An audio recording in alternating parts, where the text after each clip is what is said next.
When did making plans get this complicated? It's time to streamline with WhatsApp, the secure messaging app that brings the whole group together.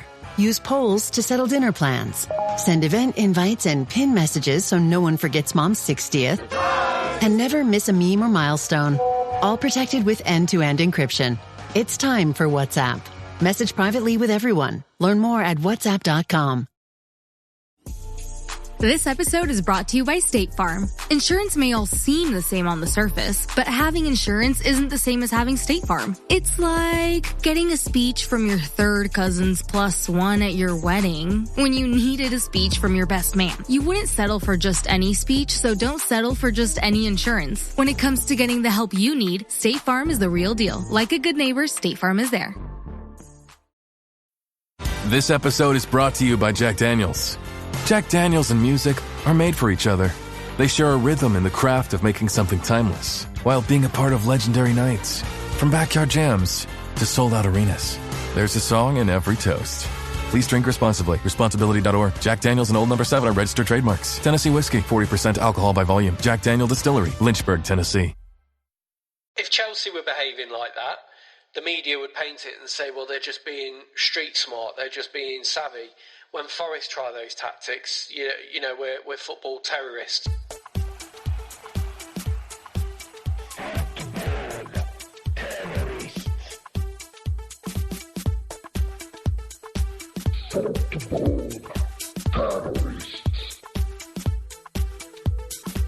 Welcome to 1865, the Nottingham Forest podcast, and it's our Football Terrorists monthly review.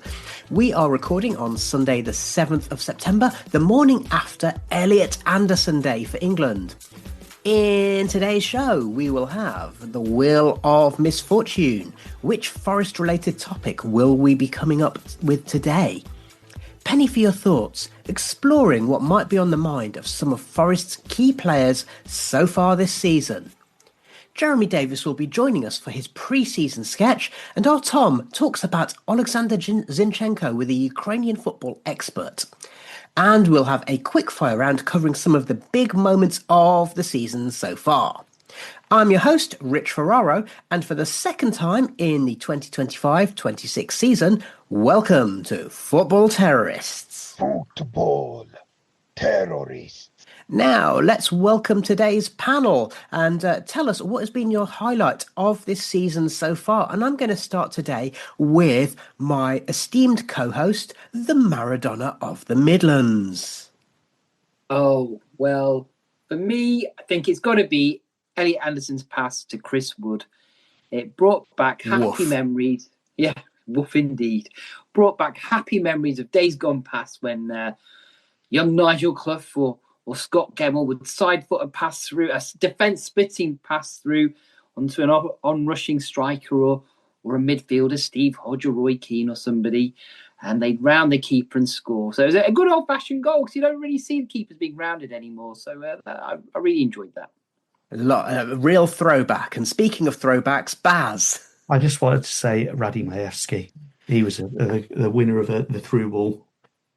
Radim Majewski, Andy Reid are probably the two most recent proponents of the defence splitting pass, which is a long time ago now, isn't it? So that says a lot. And Baz, let's come to you then. What's been your highlight of the season so far? It's not a highlight. It's a low light more than anything else. But I think it explains quite a lot, which is in an interview, Nuno said, I don't know why we keep talking about this, when he'd actually said earlier in that same interview, I don't say things without having thought about it long and hard beforehand. And it was his own interview that kicked off the whole situation. Well, yeah, I suspect this may be coming up later on in the podcast. Greetings to you, Mr. Stephen Toplis. Hello. My highlight of the season so far is that first half against Brentford. Our performance was superb. The football we were playing, I think, was the best we've played since coming back up to the Premier League. It was a pleasure to watch that first 45 minutes. Dan Ndoye's opening goal was so well taken, and we just went on from there. And that 45 minutes was superb. Once again, woof. And last but not least, over to you, Tom Newton. Hello. My highlight of the season so far was the Europa League draw. I think it just epitomises how far we've come in a short space of time over the last few years of being in the Premier League. And it's obviously 30 years since we was last in Europe. So plotting our European adventures by getting flights on booking.com, Sky, Scanner, you name it. That was the highlight for me because it's just like, it shows that we're back where we belong. Well, and I didn't see the Europa League draw myself, but I did hear our Radio Nottingham's Colin Fray and David Jackson talking about watching the draw. And they're saying it was a bit of an odd experience. It was like all this kind of razzmatazz, and all of a sudden someone, I think it was Jurgen Klinsmann, pressed a button. It's like, okay, here you go, lads. Yeah, it was like, those like reaction things what you have in an arcade where you like hitting the buttons and everything. It's just like Jurgen Klinsmann just banging his fist on the big round button and everything. But yeah, like I said, some of the ties what we've got, obviously, Real Betis away, Utrecht, they've got obviously the romance of Malmo at the City Ground, Porto, etc., and Ferencváros. So yeah, I'm really looking forward to it. Yeah, and Maradona is wearing his sky blue top in tribute to Malmö. I presume that's how it's pronounced. I'm not a Swedish expert. As always, we extend a warm welcome to any of our new listeners, and we offer our thanks to you and our long-term supporters for joining us. If you are new here, then this is the original Nottingham Forest podcast, established in 2008 when Forest were promoted back to the Championship. And now, it took a while, but we've seen us into the Premier League and back to Europe. We take pride in bringing you the following shows. We have match reports after every single men's first team game, home and away, featuring the opinions of our team who were there, and also where we can bring you a view from the opposition where possible. We got the 1865 Women's Show, hosted by season ticket holders Adam and Matt. This will provide regular updates on Forest's first season as a full-time professional team, and by the time you hear this, they will have played their first match in WSL 2. You may well have heard our new show for this season. Yatesy's Espresso Bar brings you a midweek roundup of the latest news and a look at the latest events from the City Ground. And of course, there's this show, Football Terrorists, an irreverent monthly show coinciding with the international break, in which our panellists compete for points as we reflect upon the season so far. And with that, I am once again going to hand over to our esteemed co-host, the Maradona of the Midlands. Rich, thanks. Let's start with the Football Terrorists regular feature, the Wheel of Misfortune. I am going to spin the wheel and it will bring up a topic. Our panellists will then have 30 seconds to share their views, and points will be awarded for the best responses. They don't know what the wheel is going to bring up. That's where we added a little bit of jeopardy, you see, just to keep you listening. At the end of today's show, the panellists with the most points will get to choose a song of their choice as our closing music. Rich. Okay. Yeah. Spin the wheel. Yeah. What we're going to do is let's spin that wheel and then let's see what comes up. Okay. And the topic for today is Edu. So I'm going to come to you first, Tom Newton. You have 30 seconds on Edu, starting now. Edu, brilliant player in his day. He come from Arsenal with a lot of like fanfare. I think he's the man for Maranakis' football organisation around the world. But he's coming and he's annoyed Nuno, hasn't he? So hopefully they can thrash out any differences, and for the common good of Nottingham Forest, get on with the job in hand, because it'd be a better place all around if Nuno and Edu saw their differences out. Ooh. Thank you very much, Tom, on that. And I shall be awarding some points once we've heard from all of our panellists. And the next one on the list is Mr. Stephen Toplis. You've got 30 seconds on Edu now. Edu's come in to try and give our clubs a bit more profile and a bit more clout in the transfer market. And you look at the signings that we've made over the summer, and it has been a really successful transfer window. We have strengthened the squad and brought in a lot of quality ahead of a European campaign, and to try and build on the great work last season. Just get in a room with Nuno and sort your differences out. Have a coffee, thrash it out. Get a room, lads. Okay. And last but not least, in this game of the Wheel of Misfortune, it's time for the one and only Baz. 30 seconds start now. So he's been brought in to raise our profile globally, to manage things across all of Mr. Marinakis' clubs. He's obviously going to have a big influence in Brazil, where we're looking to buy players. But there is just a little part of me saying, after the fallout, I just keep thinking back the olden days under Wasti Glaswegian, who moaned constantly about the transfer acquisition panel, and they're just thinking, football's moved on, stop complaining. Ooh, wow, there we go. So we've had a bit of optimism in some quarters, quite a lot of pessimism in others. Maradona, I don't know, I'm not going to give you the timer, but I'm just wondering if you have any particular thoughts on Edu Gaspar coming in as the global head of whatever it is that he is?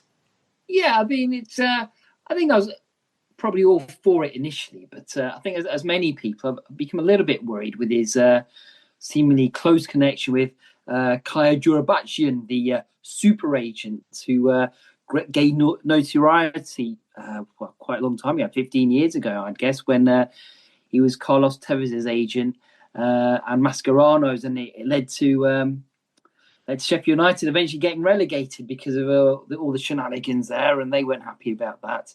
So I'm a bit worried about that. We've got a close connection to him. That seems like a conflict of interest. But I don't know. Every club seems to do this now, so I guess it's the modern way. It's sort of joined up thinking. But then there's a part of me that thinks, why do Forest have to play the same way as Olympiacos? The Greek league and the Premier League are two very different ways of playing. So to bring in a universal style and strategy across it all maybe doesn't make all that much sense. But it's tricky. Let's just hope for the best and keep our fingers crossed. Very much so. Okay, so I'm going to award Stephen some points for having a bit of optimism. That's not like you at all, is it, Stephen? Regular listeners will know that. And I'm also going to award some points to Tom for having the realistic and slightly pessimistic view. So we'll go with 1, 2, 3, 4, 5 points for Tom. We'll go for 3 points for Stephen and 2 points for Baz. And Maradona in the Midlands, you get a bonus point just for being you. So well, I think I deserve it. Okie doke. Right. Well, it's over to you again because we've got a new feature. We've got a new feature, I think, rather than a new future. But that's what I tried to say. But it's I need another coffee. But then maybe it is the future. So it's time for our new feature. It's not easy, is it? Easy speaking. Penny for your thoughts. At least this isn't being recorded. No. In this game, each contestant has a minute to put themselves in the shoes of a key person at Nottingham Forest and to tell us what is going on in their minds. So let's go to our panelists in turn, Rich. Yeah, so now with this one, we have given people a little bit of a chance to kind of think about who their person is and what they might be thinking. So we're going to start off with you, Tom, and you're going to be telling us what might be on the mind of Nuno Espirito Santo. And you've got a minute starting now. Nuno, what we're going to do with you? He moaned about the depth last year. He had a small squad. He's got the depth. He's got us into Europe. And we all would love to get into his mind what he's actually thinking, because I don't think he knows sometimes. Of salary, you were thinking. Oh, indeed, set salary expectations. And this is where we get... Indeed. Do you want me to do it again? No. Yeah, so we all love to get into Nuno's head to what actually is happening up there. He's got the best squad any Forest manager had in my lifetime and probably before, and he needs to sort his head out, speak with Edu, speak with Marinakis, and for the greater good, just carry on this season, because he's not going to get a better opportunity than this in Europe. So, yeah, if I was Nuno, I'd have a good long talk to myself and sort out my differences, because it's better to be at Forest than being on the scrap heap with a few million quid in the bank if he gets the sack.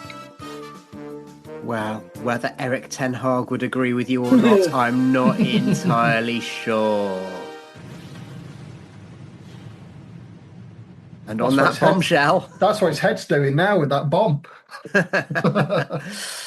Okay, so with a few technical problems notwithstanding, thank you very much to you, Tom, for putting yourself in the thoughts of Nuno Espirito Santo.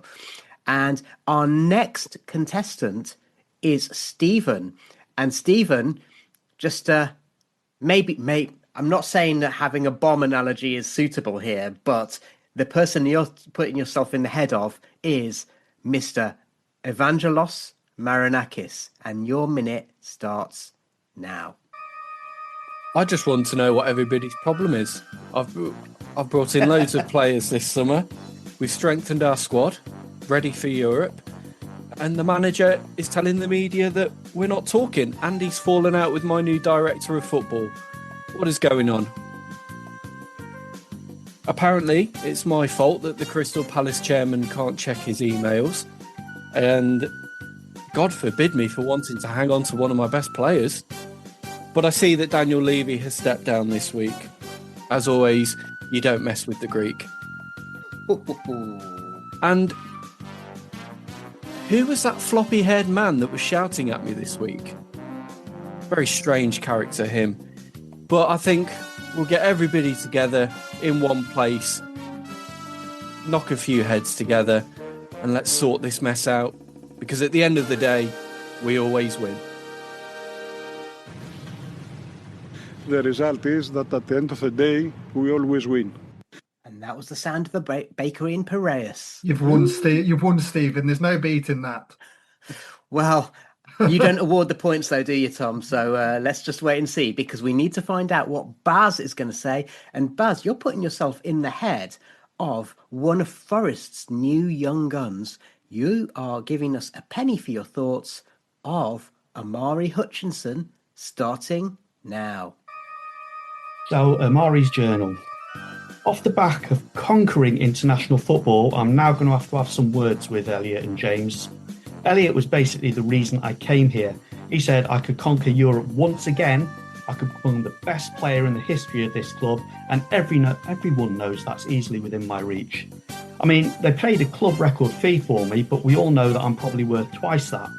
There are some other futsal boys here, but none of them were told by that Brazilian guy from the Victorian era that they were the greatest player he'd ever seen. And it's not just me that's been left out. Out of all the futsal boys, Elliot and Marilla are in there, but another Brazilian guy, Jay Cunha, and me have been left out. But I'm nothing if not determined. I'm all about hard work, learning, getting them better and better and better. I learnt my skills playing futsal, I learned how to defend at Arsenal, I went to Ipswich to learn about pressing, and I'm here at Forest to conquer Europe. And that's just what I'm going to do. Come Christmas, they're going to have to put me back in that squad.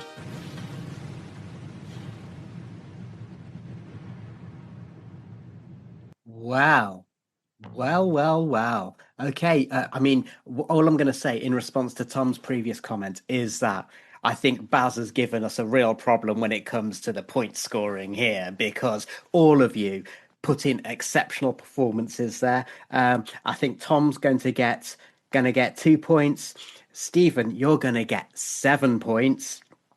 So 1, 2, 3, 4, 5, 6, 7. Okay.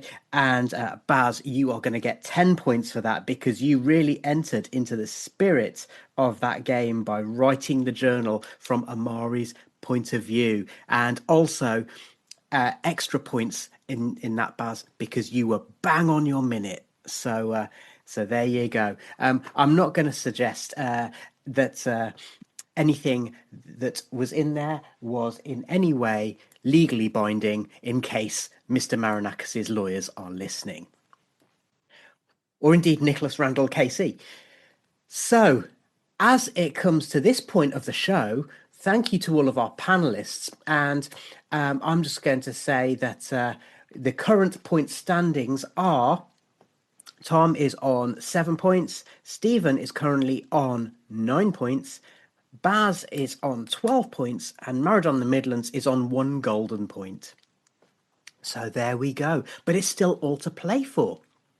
So still to come, we're going to hear from a Ukrainian football expert on Alexander Zinchenko, and we're going to have another game for our panelists. And the person who has the most points at the end of the podcast will get to play their Tricky Tree Tracks of Their Tears. But first, it's time for this. The 1865 Football Terrorist Sketch by Jeremy Davis.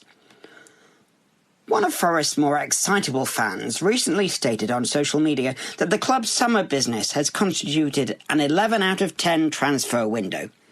Leaving aside the validity of the sentiment, particularly if we're being upfront about it, the numbers clearly don't add up. Coming from the same school of mathematics as the old footballers stand by about giving 110%, a level of numeracy worthy of Liz Truss. Numbers and football have always had an interesting relationship. It has long been said by the romantics that football cannot be defined purely by the numbers, and there are few purer illustrations of this than shirt numbers. Firstly, unlike in rugby, soccer shirt numbers have never been pinned to a definite position. Convention has linked number 2 to right back, number 9 to centre forward, and then number 10 to overblown thought pieces in the likes of The Athletic about the nature of creativity and what football tells us about the meaning of life. But managers have always been free to assign any number to whatever position they like. Witness Ozzy Ardiles wearing the number 1 shirt for Argentina, or Lee Sharp playing on the left wing for Manchester United in the number 5. Ironically, it's in the modern era, where we very rarely see a straight 1 to 11 anymore, that it has become fashionable amongst media commentators to use a number to describe a particular position, such as he's playing a number 6 role, meaning a player handy in defensive midfield. But it seems oddly fitting, given the ambiguous nature of numbers relating to football, that you'll hardly ever see a player described as a good number 6 or number 8 actually wearing that number on his shirt. Another odd manifestation of numbers in football reporting is the ratings applied by newspapers to a player after a match. Traditionally awarded on the whim of the journalist on a simple scale of 1 to 10, the increasing complexity of statistical analysis should make it possible to apply new levels of rigour to rating how a player has performed in a specific match based on stats like pass completion, dribble completion, how he looks after his hair, etc. So the simple 1 to 10 scale won't be enough, and we'll end up using decimals like they do in the Olympic diving. Older listeners are invited to insert their own Jurgen Klinsmann joke here. There is no better example of the strange attitude to numerical accuracy in football than how we refer to formations. What do 4-4-2, 4-3-3, 5-3-2 and 2-1-3-1-2-1 have in common? They all add up to 10. And of course a football team includes 11 active players, unless you get a red card or your team includes John Joe Shelby. Now, of course, this is because these formations only refer to outfield players. One could argue that in these days of sweeper keepers and playing out from the back, such thinking is out of date, and we should change how we refer to formations to include the goalkeeper. In fact, I'm surprised that Pep Guardiola hasn't done so already. Don't even get me started on XG, mainly because I don't understand it. Without wanting to come over all Keys and Gray, one of the criticisms levelled at the team after the home defeat to West Ham was that they didn't take enough shots. And surely, whatever the XG says, if you shoot more, you increase your chances of scoring. Just as if you buy more than one lottery ticket, you have a greater chance of winning, even if it's still pretty infinitesimally small. Some people even said the players weren't really trying against West Ham, and whether that's true or not, what is certain is that every single one of them gave less than 110%.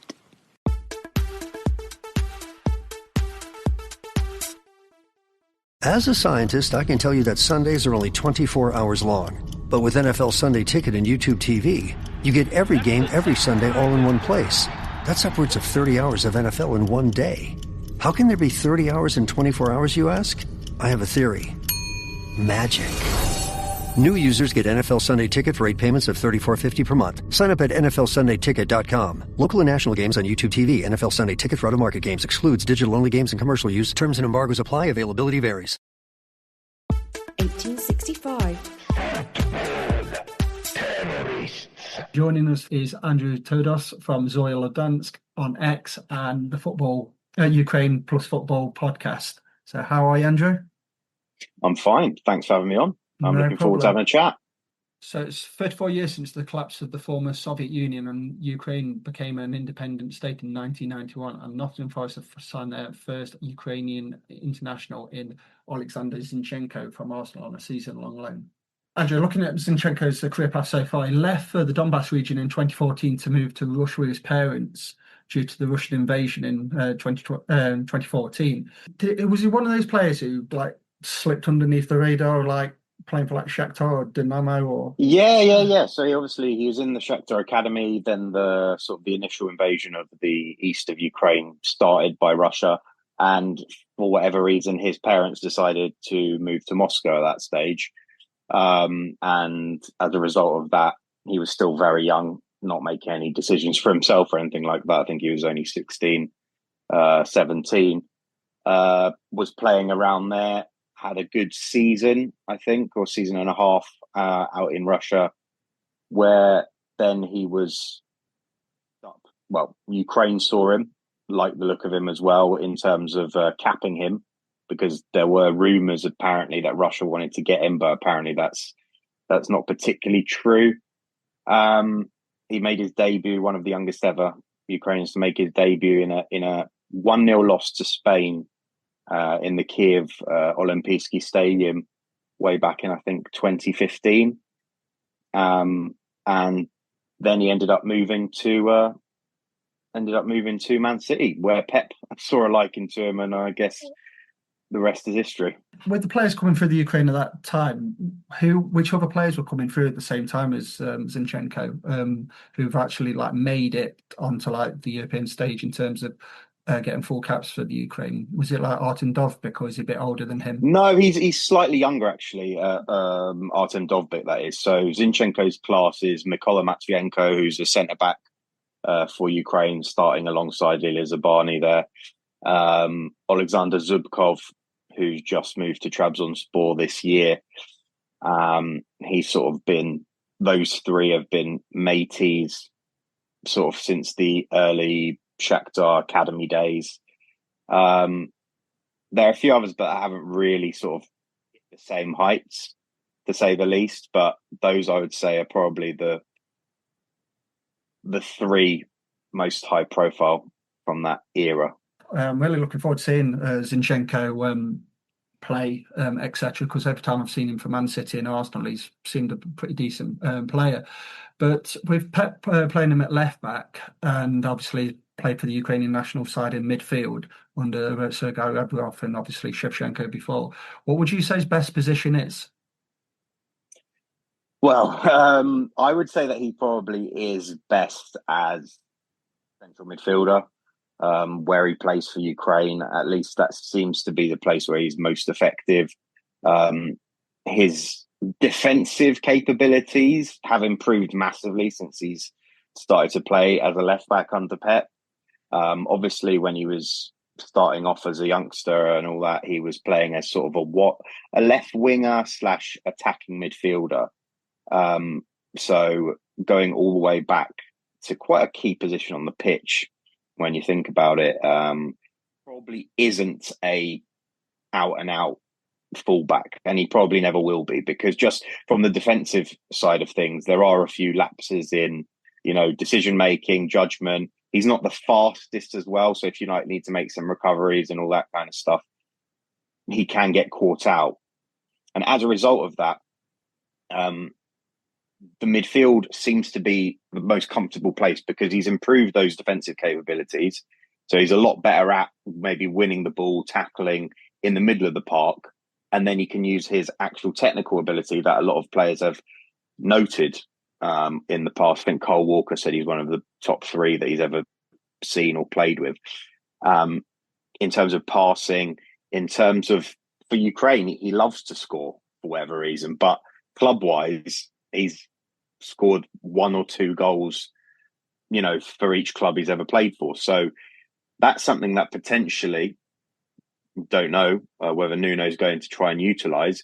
But as we've already mentioned, the reason that Forest have gone for him was because you didn't get the Atletico fullback. So maybe he is coming in to fill that gap. But he's a bit of a utility man. Yeah. I would even, put him as at the current moment, a bit of a Ukrainian James Milner. Literally is going to be able to play anywhere you want him. Yeah, because with Forest, obviously, we're going to embark on this European adventure, first one in 30 years. So technically, I think Forest blueprint is getting 2 squads, a bit like the Chelsea model, where we can rest players. And regarding what you've said in that, I think you will play left back because of the midfielders. What we've got like Sangare, Anderson, Dominguez when he comes back from injury. Yeah. So, and I think the profile he likes to get up and down kind of thing as a left back. And our 2 left backs last year, Nico Williams and Ola Reina, they were like quite attacking and like to get involved with the attacking play. So I can see him playing there, etc. So, but like I says, it was out of the blue. It wasn't even a rumour up through the summer, etc. It was looking at the guy Christensen at Leicester, and then obviously Galan didn't materialise. So yeah, when Zinchenko, I thought, well, he seems to be an upgrade on them too, in my eyes. Because obviously I've seen him play in the Premier League. So I'm really looking forward to him. So yeah, how would you rate his Arsenal career compared to the one what he had at Manchester City? Well, he actually played a big part in, I think, 2 of the titles that they won during the time he was there. Not like maybe throughout the season, but certainly in certain big game moments, he actually helped exponentially, especially I think one of his final matches against Aston Villa, where I think he got an assist for Gundogan and all that. And so that was like a really positive time in his career. He moved to Arsenal, had Gabriel Jesus to sort of help bed him in. I think both of them together left and, hit the ground running, let's say. They were both kind of influential and pretty key players in that first season under Arteta. And then the last 2 campaigns, it's been a bit in and out of the team, the second season. And then last season, even less so when Calafiori came in, when Lewis Skelly started getting minutes. And it was understood that he is like 3rd choice / 4th choice. And then we saw this summer, obviously he's only got a year left on his contract, but the first 3 matches of the Premier League, he's not even been in the matchday squad, and he's in all the training photos and all that kind of stuff. So let's see.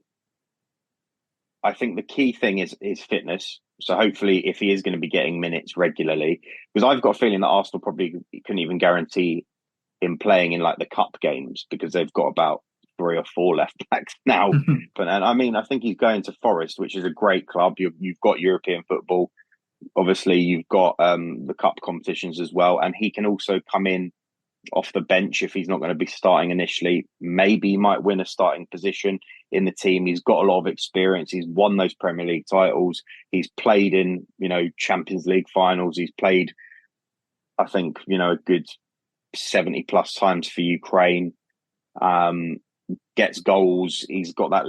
The main thing I think that he's going to help is that leadership in the team. I know there's a lot of youngsters. He's going to help hopefully push them on. And, he's still relatively young, only 28 in the grand scheme of things. Yeah, because it has been mentioned when he did go to Arsenal, he brought their professionalism onto another level. And obviously Arsenal have narrowly missed out on the Premier League title last couple of seasons. But hearing Jesus going there, obviously they made them rather than being like 3rd and 4th, push the likes of Manchester City and Liverpool. So, like I said earlier, the signing came a bit out of the blue because there was no rumours or anything like that. So, would you say this is a huge season for Zinchenko to get his mojo back, get his fitness back, and hopefully be ready for the World Cup next year if Ukraine? If Ukraine get there, that's the big caveat. Yeah. For sure. I think it was coming up to that 7 p.m. deadline. We're thinking, well, sort of a wasted next 4 months for Zinchenko. He's not going to be playing much, if at all. That was a shame. He's been linked with clubs like Fenerbahce, Marseille, and Fulham, actually. But I don't know how concrete any of those offers really were. at the end of the day. So, fortunately, I think Edu played a role in bringing him over. He actually brought him to Arsenal as well, and as a result of that, I think that he's going to offer a lot, and I think he's going to be, one of those model kind of players that Nuno will probably love, because he's not going to be throwing toys out the pram or causing problems or issues and stuff like that. Good for camaraderie, good banter on the training pitch and all that kind of thing. So I'm sure that he's going to be an asset to Forest going forward. And as we've already mentioned, he's out of contract next summer. So he's really playing for his next move. If that's not, and if he obviously potentially, if he impresses, he might even sign for Forest if that somehow ends up working out. But the main thing, obviously, like you say, get that groove back, because the last couple of seasons he's had some injuries. He's been in and out of the team, lots of competition. Similar story is going to happen now with competition, of course. Obviously, Nico Williams isn't going to be a pushover and he's the first choice. But it's something that at least I think is in grasp rather than in being third or fourth run. Thank you for coming on and everything. And is there if there's any fans out there, where can they find you on Twitter and Facebook, etc.? Yeah. Zoria Londonsk. You can find me on there. Pretty active. We'll be providing updates from the France and Azerbaijan games of how Zinchenko does. You're listening to 1865, the Nottingham Forest podcast. Eczema isn't always obvious, but it's real. And so is the relief from Ebglyss. After an initial dosing phase, about 4 in 10 people taking Ebglyss achieved itch relief and clear or almost clear skin at 16 weeks. And most of those people maintain skin that's still more clear at 1 year with monthly dosing. Ebglyss, lebrikizumab LBKZ, a 250 milligram per 2 milliliter injection, is a prescription medicine used to treat adults and children 12 years of age and older who weigh at least 88 pounds or 40 kilograms with moderate to severe eczema, also called atopic dermatitis, that is not well controlled with prescription therapies used on the skin or topicals, or who cannot use topical therapies. Ebglyss can be used with or without topical corticosteroids. Don't use if you're allergic to Ebglyss. Allergic reactions can occur that can be severe. Eye problems can occur. Tell your doctor if you have new or worsening eye problems. You should not receive a live vaccine when treated with Ebglyss. Before starting Ebglyss, tell your doctor if you have a parasitic infection. Searching for real relief? Ask your doctor about Ebglyss and visit ebglyss.lilly.com or call 1-800-LILY-RX or 1-800-545-5979. 1865. Welcome back to 1865 with me, Rich Ferraro, and him, the Maradona in the Midlands. Say hello, Maradona. Hello. Thank you to Jeremy for his sketch, and also to Andrew Todos for joining Tom to talk about Ukrainian football and Alexander Zinchenko. Now, Maradona, it's back to you for our next game. Right. So now, one more chance for our panelists to gain some points in our quickfire round. In a sentence or less, we want your views on the following topics. Rich will award points for your answers, but be warned, he will deduct from your total if your answers are too long. I'm not looking at anybody here. Right. The topics. Burn. The topics are the Europa League squad. Will Nuno still be head coach in May? Will Forest make it through the initial stages of the Europa League? Who will be top scorer in the league and cup this season?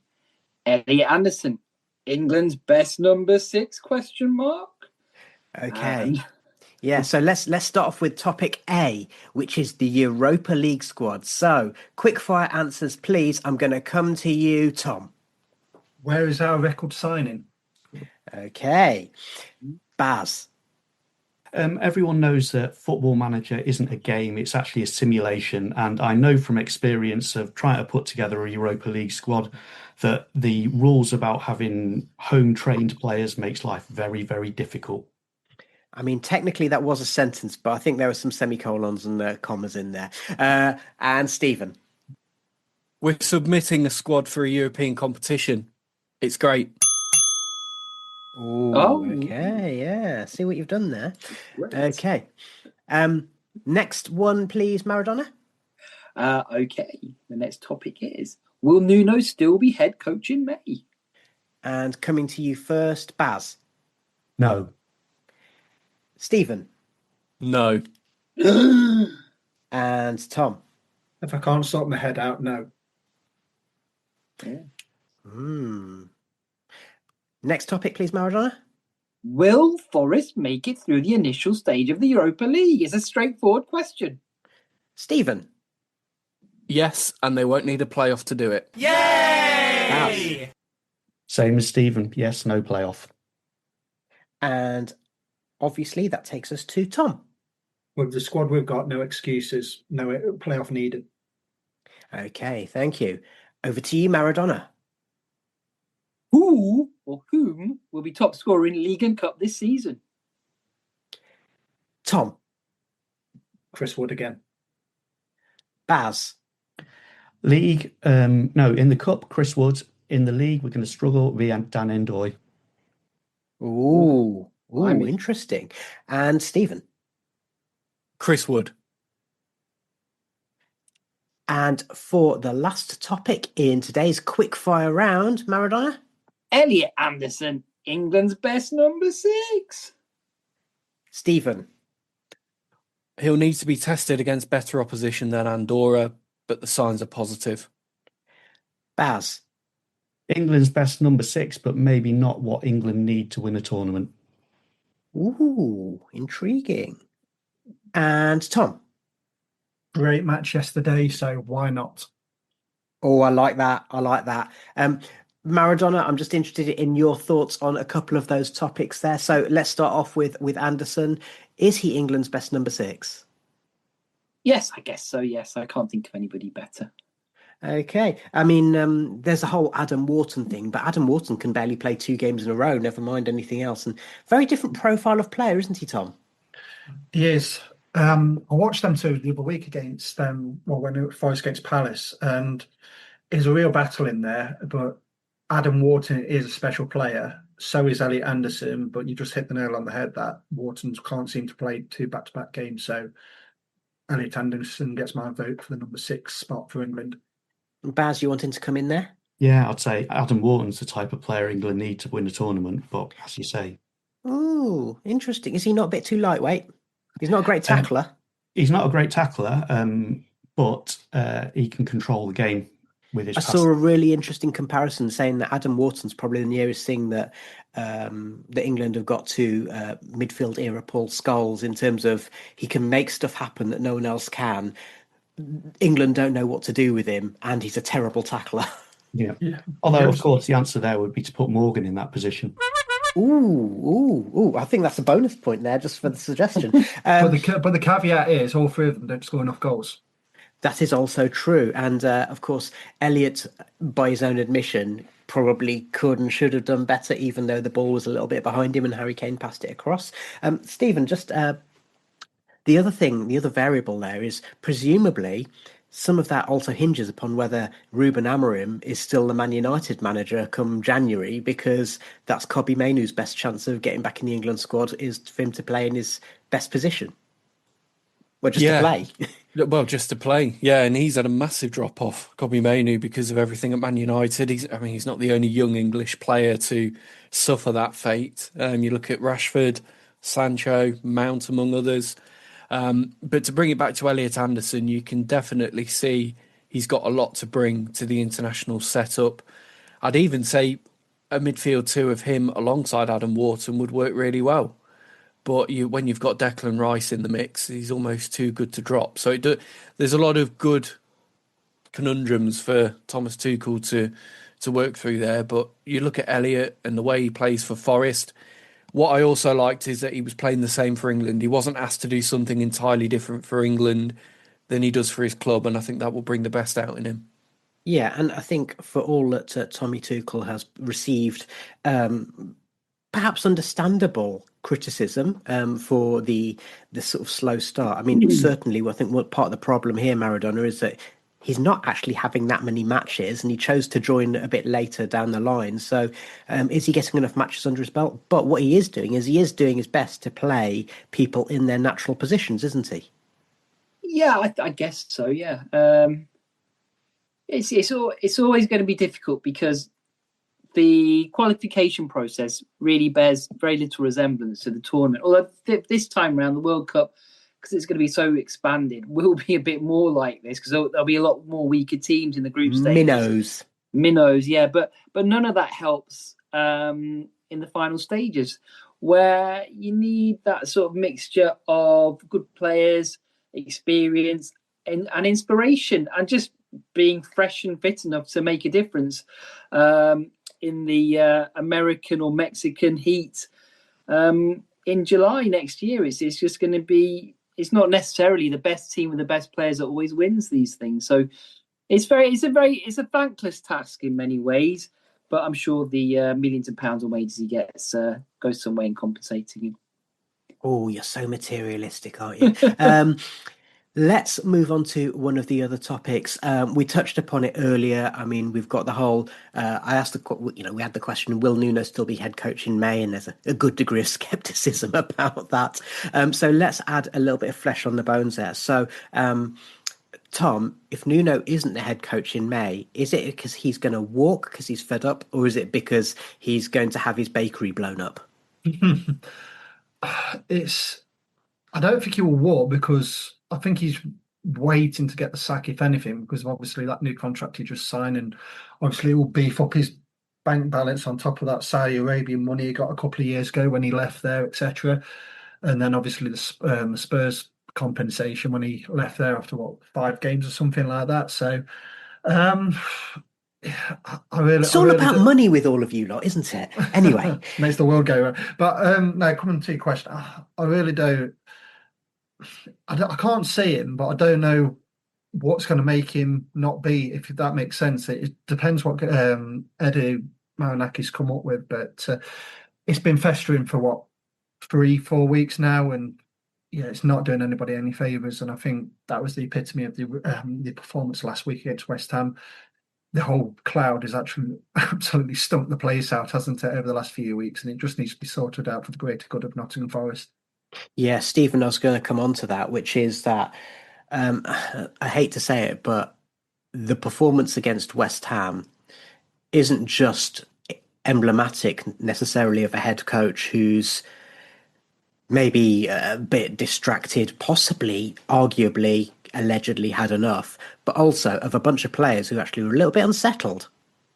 Yeah, and I think this is a consequence of what Nuno's done, coming out and talking in the media as he has. I don't think that was the right thing to do. Those kind of conversations you need to have behind closed doors. And unfortunately now, when we do have a bad result like that one against West Ham, it's going to start those conversations about, has Nuno caused this? Is this a manager on his way out? Because that performance last week had elements of a manager who was on his way out of the club. We've seen those performances before at Forest many a time, and the hallmarks were there once we collapsed in that second half. And had that been under normal circumstances, that result, we'd have been able to write it off as a bad day at the office and get on with preparations for the next game. But here we are talking about Nuno's future and whether his time at Forest could be coming to an end. Baz, I'll come to you in just a second, but Maradona, I mean, the other thing that I will say is that when we were absolutely decimated against Bournemouth last year, the good thing is that we're back on the horse, and then we had a superb victory against Brighton.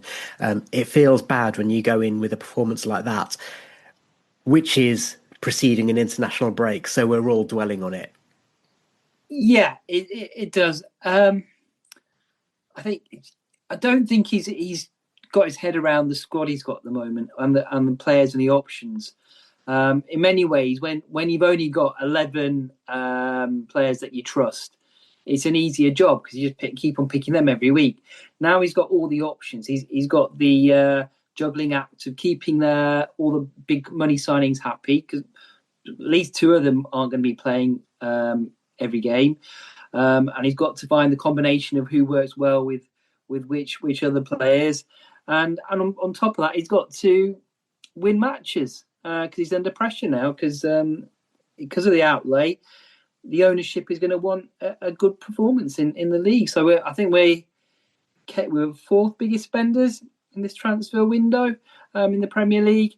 I think we've got seventh most valuable squad in the Premier League. So in the past, where we've outperformed our spending and squad value, now we have to do really well just to sort of maintain the level that we spent it on. So it all brings extra pressures, and dwelling on it for this amount of time doesn't help either, I guess. But I don't know how much training they've done over these 2 weeks. I would have maybe got all the players who didn't go away on international duty, just got them together and trained for those 2 weeks and tried to get a cohesive squad together. But I'm not sure if they had time off or whatever. But we'll see what happens when they come back.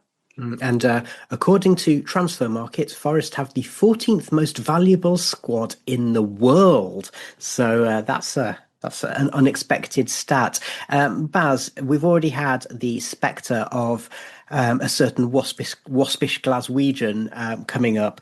And I mean, the other parallel there, apart from transfer acquisition panels and so on, is unfortunately kind of airing dirty laundry in public. So what are your thoughts on that, Baz? Well, I mean, I really don't understand. As Nuno said, and we've always had the impression, he thinks very, very deeply about what he says before he says it. So he must have known what the outcome of this was going to be. So I don't really understand what was going on in his head beforehand. I just wanted to make a point about the West Ham game, which is we were poor, and the collapse is emblematic of a squad that's not necessarily all together, or a team certainly that wasn't all together. But I also think that Graham Potter tactically got it just exactly right, which is what we saw at the end of last season. And that's why I think we're going to struggle in the league. We'll do all right in Europe because people, obviously they do their research, but they're not as clued in as how we play. The worrying thing in the West Ham game, and this does come back to Nuno, is that he didn't really seem to know how to change it. And he's had all summer to think about how to get us to deal with teams that stop us playing the way we want to. Yeah, and Tom, I am going to come to you in a second because I know you want to jump in. But Baz, you and I were discussing about how West Ham essentially played a bit of a 4-2-2-2. So they won the midfield battle. And bearing in mind, we were waxing lyrical a couple of weeks ago about how seeing Sangare, Anderson and Gibbs-White playing so well against Brentford was winning the midfield battle. But Ward-Prowse, Souček, Paquetá and especially Fernandes did a really, really good job in midfield for West Ham. And then that meant that when they brought on Somerville and Callum Wilson, who's one of those players who always seems to score against us. And to a certain extent as well, I'd have felt the same even if we'd lost 1-0 than if we lost by the 3 that we did. Tactically, yeah, the game was screaming out for McAtee in the centre because Gibbs-White was getting nowhere, and so I don't understand why he made that sub. But I do think the collapse hints at the trouble behind the scenes. Nuno didn't help himself because Gibbs-White could have gone off at half-time quite easily, could have had an early bath. He was awful. And against Palace, he swapped Hudson-Odoi and Dan Ndoye over, and Dan Ndoye did a lot of his work for Bologna up from the left. And he didn't do that last week against West Ham. And everybody knew in the stadium, 60 minutes, this isn't working. And Nuno did nothing. And then it was only when we saw Murray Hutchinson come on and Kelly Mwendo, when Paquetá just about to step up to make it 2-0 to West Ham. And yeah, Nuno didn't help himself. And obviously he just put more petrol on the fire with this, obviously spat he's had it out in the public over the last couple of weeks. So like I says, he didn't help himself last Sunday. Yeah, and in the spirit, Stephen, of most things are cock-up rather than conspiracy, if you're going to be generous, you're going to say players and head coach were off the ball massively, maybe distraction or whatever. If you wanted to be conspiratorial, then you could say, well, was that an act of self-sabotage from Nuno because he didn't bring off Gibbs-White, he left the substitutions late, and he's somebody who has generally used substitutions very effectively. So are you going to attribute that to distraction or conspiracy? I think it's more cock-up than conspiracy. But yeah, a situation like that is why we have put together the squad that we have. If games are not going our way, like the West Ham game wasn't, and things weren't working, we've now got the options to come on and change it. And there was Gibbs White there who wasn't having a good game. McAtee could have come on in his place. You had Sangare, who was tiring. You could have had Douglas Luiz coming on, Ryan Yates, if you wanted his qualities to come on and try and see the game out. All of these substitutions that could and perhaps should have happened, they fall back to Nuno. I don't think it's self-sabotage. He's a professional guy at the end of the day. I don't think any football manager would openly sabotage his team's chances of getting a result like that. Billy Davis. But it just seemed a little bit a little bit pig-headed of him to kind of think that last year's team could just get through that game. We've now got quality on the bench, so you've got to use it. And last word on this one to Baz. Yeah, I genuinely don't think he was deliberately self-sabotaging. You can hear from his interviews, he wants to win, but I just think he didn't know what to do. He'd got the tactics wrong at the start, or rather Graham Potter got his tactics right, and he didn't know how to change it. And so the changes he made he took too long over them and he got them wrong. Okay, let's have just 2 minutes. Let's go quick fire again on the Europa League squad. Tom, all the talk was about Omari Hutchinson, but also Zinchenko. And we did hear, obviously, from Andrew with your interview there saying that, Zinchenko is away. He's not going to join up with the Forest squad. It's a bit of a last-minute signing. He's away on international duty at the moment. So do you reckon that's part of the reason why he's been left out of the European squad? No, I actually found out about this. So seeing it was a very quick transfer, you need a full medical from a team doctor to sign that off. And obviously that didn't happen because he probably couldn't get to Nottingham in time whatsoever. So that's why he wasn't in the Europa League squad.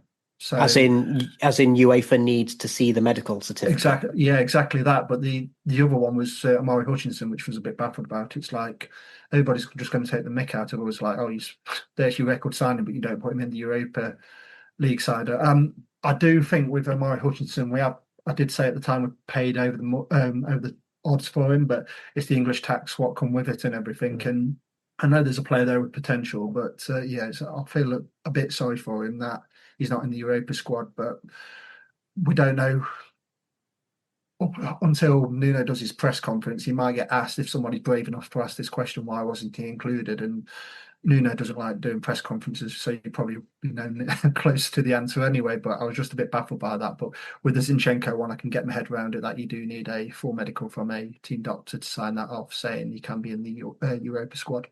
Stephen, if I remember rightly, Cole Palmer was left out of Chelsea's Conference League squad in the first part of the season. He was, and it didn't do them any harm, did it? I mean, we're not Chelsea. We haven't got 4 reserve teams and a load of hotels that we can sell to ourselves to keep ourselves financially above water. Although we do have a WSL2 team now, so well, might get there in the future. But no, looking at the squad, and looking at this situation with Hutchinson. Yes, he's our record signing. We've probably paid over the odds for him, but he's more of a long-term buy. I'm looking at him as somebody who can make an impact this season, but I think he's also one for the future. And if you look at it, out of all of our wingers, he's the one who has no experience of football on the continent, whether he's played in the continent or played in European competitions. You look at Hudson-Odoi, has played in Europe, and Doy has played in Italy. Bakwa as well has come from French football. So I'm looking at it that way, more in a more practical sense, that he's not the most experienced in Europe, but his time will come. Yeah, that seems like a very sensible position to take. And Baz, just your thoughts on the whole issue there. Certainly, I think Stephen's made a good case, and bearing in mind that as well, you will be able to add players once you get through, if you get through the league stage. Yeah, and the I mean, the Zinchenko thing, I didn't know about that, so that makes perfect sense, because I think in terms of the Europa League squad, we're going to miss him more than we'll miss Hutchinson. I quite like Hutchinson, but yeah, as Stephen was saying, he's got no experience at this level yet, and it'll be worth bedding him in the Premier League, where he does have the experience. So if he proves that his talent is there, which I'm pretty sure he will, then he can make a difference in the second half. But he's, as you alluded to in Penny for Your Thoughts, he's going to be a bit annoyed because he did say in his interview when he joined, I'm attracted to playing in Europe. Yeah, definitely. But certainly the stuff I've read about him, I think, it will spur him on. It'll make him play better in the league, providing he gets a chance in the league, which will make him almost like make everyone want him to be in the Europa League squad for the second half. Yeah. Okay, cool. All right. So thank you very much, everyone. It is time to announce the winner of Football Terrorists, who will get to choose their Tricky Tree Tracks of Their Tears, which is a song that reminds you of a big moment in your time supporting Forest, whether it be a good one or a bad one. And the scoring is incredibly close today. So Maradona the Midlands, you get 5 golden points just for being the golden boy of this podcast. Then in third place, we have I can't count my own little stick men. We have on 19 points, Stephen Toplis. In second place, on 20 points, it's Tom Newton. And just scraping it through in first place on 21 points, it's Baz. So Baz, congratulations to you. You get to choose your Tricky Tree Tracks of Your Tears. What's it going to be? It will be Jade from Little Mix, if you remember them, and Confidence Man, a song called Gossip, because it has a certain line in the middle which goes, oh my God, what did Nuno say? Nuno said. I'll leave it at that. Okay, you can listen to that on the way out of the podcast, listeners. So thank you very much to Tom, Stephen, Baz, I think, from what you've just said, and the Maradona of the Midlands. Adam and Matt will be back in a few days with their report on the WSL2 opener when Forest women play against Newcastle United in just a few hours' time. Maradona and I will also be back later in the week with Yatesy's Espresso Bar, the news roundup, and a bit of discussion there as well. So do stay tuned to 1865. You can find us on Apple, Spotify, YouTube, and wherever you get your podcasts, and on socials on TikTok, Blue Sky, X, Facebook, Threads, and Instagram. And all the links are at 1865.football. It's the word 1865.football. In the meantime, thank you very much for listening, and come on, you Reds. The wheel needs to be brought back into the studio. I'm not sure if this is going to work. This is in the cupboard under the stairs. 1865. Terrorists.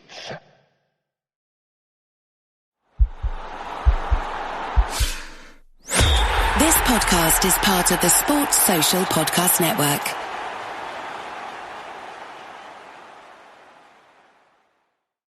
Popsicles, sprinklers, a cool breeze. Talk about refreshing. You know what else is refreshing this summer? A brand new phone with Verizon. Yep, get a new phone on any plan with Select Phone Trade-in and My Plan. And lock down a low price for 3 years on any plan with My Plan. This is a deal for everyone, whether you're a new or existing customer. Swing by Verizon today for our best phone deals. 3-year price guarantee applies to then current base monthly rate only. Additional terms and conditions apply for all offers.